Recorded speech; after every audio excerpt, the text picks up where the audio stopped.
Quintet Plus de ce dimanche 12 janvier 2024, direction l'hippodrome de Paris-Vincennes. Pour un très beau quintet, si ce n'est le très beau quintet un peu de cette semaine. C'est le plus beau quintet de la semaine pour moi, c'est le Prix de Belgique, la dernière préparatoire au Prix d'Amérique.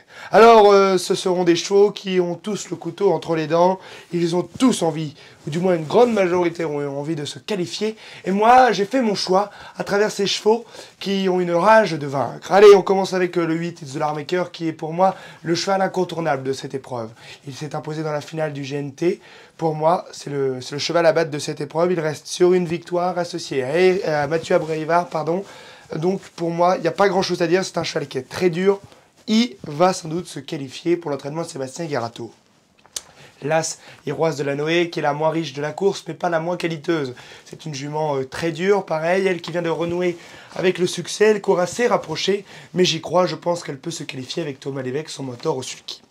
Le 12 Inmarosac est une jument bien connue de nos programmes, c'est une jument qui est une excellente sprinteuse, elle est capable de tout faire, non, mais elle est capable sans doute de très bien finir si elle a le bon parcours. Je pense qu'elle aussi, elle doit se qualifier pour se qualifier et pour courir le Prix d'Amérique, elle doit être à l'arrivée, c'est obligé, normalement. Et puis le 15, Zuckerberry, associé à Nicolas Bazir, c'est un gagnant de Prix d'Amérique, hein, donc c'est un cheval qui est en pleine forme, il saura défier les 4. Son objectif, lui, ce n'est pas cette épreuve-là, c'est le Prix d'Amérique réellement, pour être dans les 5 premiers, sans doute après le Prix de France.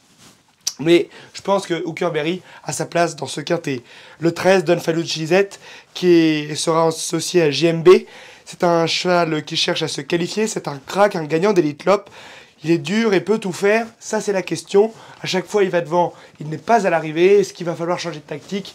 On aura la réponse demain, mais j'y crois. Le 7, Idéal Lignery, qui a fini 3e de la finale du GNT. Dernièrement, dans le Prix de Bourgogne, c'était un petit peu moins bien. Aujourd'hui, il tombe contre des chevaux un petit peu moins bons aussi. Donc, je pense qu'il peut s'immiscer à l'arrivée. Lui aussi souhaiterait bien se qualifier, tout comme le 9, Mister Hercule, qui dernièrement aussi, lui, dans le Prix de Bourgogne, avait été gêné. Il y avait eu de la patraque. C'était pas très bon. Lui, je pense que avec le bon parcours, sa place est dans le quintet si tout se passe bien. Et le 3, Harley Gemma, c'est un petit peu mon coup de fun de ce quintet, de cette journée, parce que Harley Gemma, c'est une jument excellente sprinteuse, elle peut tout faire, elle se faufile partout avec Benjamin Rochard. Elle peut prendre une 4-5e place au mieux, je pense, dans cette épreuve. Voilà, mesdames et messieurs, pour ce quintet du dimanche 12 janvier 2025, pardon. J'ai encore dû dire 2025, pardon. Et donc, je vous souhaite une bonne chance à tous. N'hésitez surtout pas à vous abonner, liker, partager cette vidéo. Abonnez-vous à notre compte Instagram, TikTok, YouTube. En fait, tout, quoi. Parce que, surtout notre compte Telegram, qui est 100% gratuit avec 84% de réussite durant l'année 2024. Moi, j'ai pas grand-chose à dire, à part si exceptionnel. Allez, bonne chance à tous.